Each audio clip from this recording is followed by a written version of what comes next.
I wanted to address a question that many people have asked me one way or another, especially people who live outside the United States.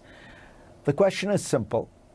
Why is it that blacks seem to have such difficulty moving ahead in America? Don't other ethnic groups also face discrimination? Don't they also have to deal with poverty and exclusion?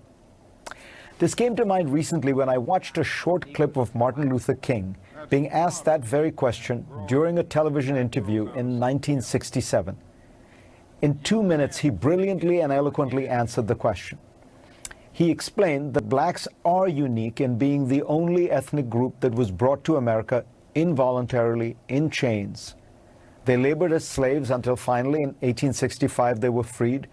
But even then, while a massive number of Europeans were coming into the country and receiving land in the Midwest and West, African-American slaves, despite having worked for 250 years in America without ever being paid, received little to help them get on their feet. I would add to this the willful destruction of the black family through much of American history. Because slaves were not treated as human beings but property, the law did not recognize their marriages nor even their rights over their children. Families were routinely and forcibly broken up. After 250 years of slavery came 100 years of state-sponsored discrimination, and then civil rights. But soon began what Michelle Alexander has called the new Jim Crow, a system of policing and mass incarceration that has made it so that a black man in America has a 1 in 4 chance of being incarcerated in his lifetime. This is according to the Sentencing Project estimates. Martin Luther King also put an emphasis on the psychological damage that was done. To maintain slavery and segregation, there had to be an ideology of white supremacy, one that left lasting effects on both blacks and whites. Here is King summing up his points.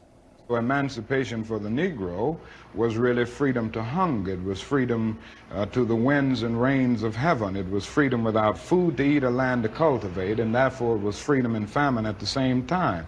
And when white Americans tell the Negro to lift himself by his own bootstraps, they don't look over the legacy of slavery and segregation. I believe we ought to do all we can and seek to lift ourselves by our own bootstraps, but it's a cruel jest to say to a bootless man that he ought to lift himself by his own bootstraps. And many Negroes, by the thousands and millions, have been left bootless as a result of all of these years of oppression and as a result of a society that deliberately made his color a stigma and something worthless and degrading. And that is why the situation for blacks in America is different. Thanks to all of you for being part of my program this week. I will see you next week.